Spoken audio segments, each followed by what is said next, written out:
Abu Dhabi ഇൻകാസിന്റെ തെരഞ്ഞെടുപ്പ് പ്രചരണ video Maharashtra മുൻ മന്ത്രിയും കോൺഗ്രസ് നേതാവുമായ അനീസ് അഹമ്മദ് പ്രകാശനം ചെയ്തു. INCAS Abu Dhabi president A Ansar അധ്യക്ഷത വഹിച്ചു. KPCC general secretary Simon Alexa, UDF നേതാക്കളായ അഡ്വക്കേറ്റ് S ബഷീർ കുട്ടി, ശ്രീജിത്ത് പത്തിയൂർ ഉൾപ്പെടെയുള്ളവർ സംബന്ധിച്ചു. പ്രവാസികളെ പറഞ്ഞു പറ്റിച്ച പിണറായിയുടെ ഇരട്ട മുഖം തുറന്നു കാട്ടുന്നതാണ് ഈ വീഡിയോ. ഒപ്പം 10 വർഷക്കാലം പ്രവാസികൾക്ക് നൽകിയ പൊള്ളയായ വാഗ്ദാനങ്ങളും ഇതിലൂടെ അവതരിപ്പിക്കുന്നു. വളരെയേറെ ബുദ്ധിമുട്ടും കഷ്ടപ്പാടും അനുഭവിക്കുക.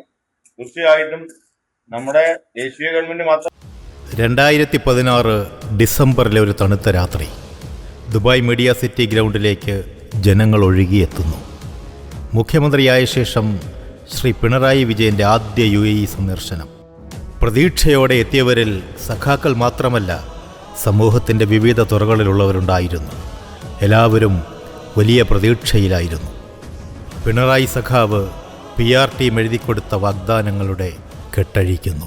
ബദൽ തൊഴിൽ കിട്ടുന്നതുവരെ താൽക്കാലിക സഹായം എന്ന നിലയിൽ 6 മാസത്തെ ശമ്പളം തൊഴിൽ നഷ്ട സുരക്ഷ എന്ന നിലക്ക് നൽകാൻ ശ്രമിക്കും.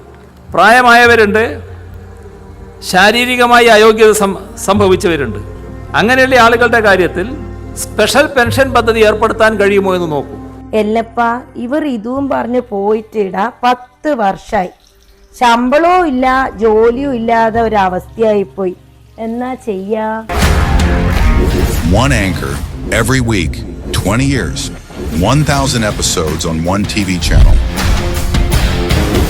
Middle East this week, an Elvis Chumar TV show. Exclusively on Jai Hind TV. Stay tuned for the 1,000 countdown.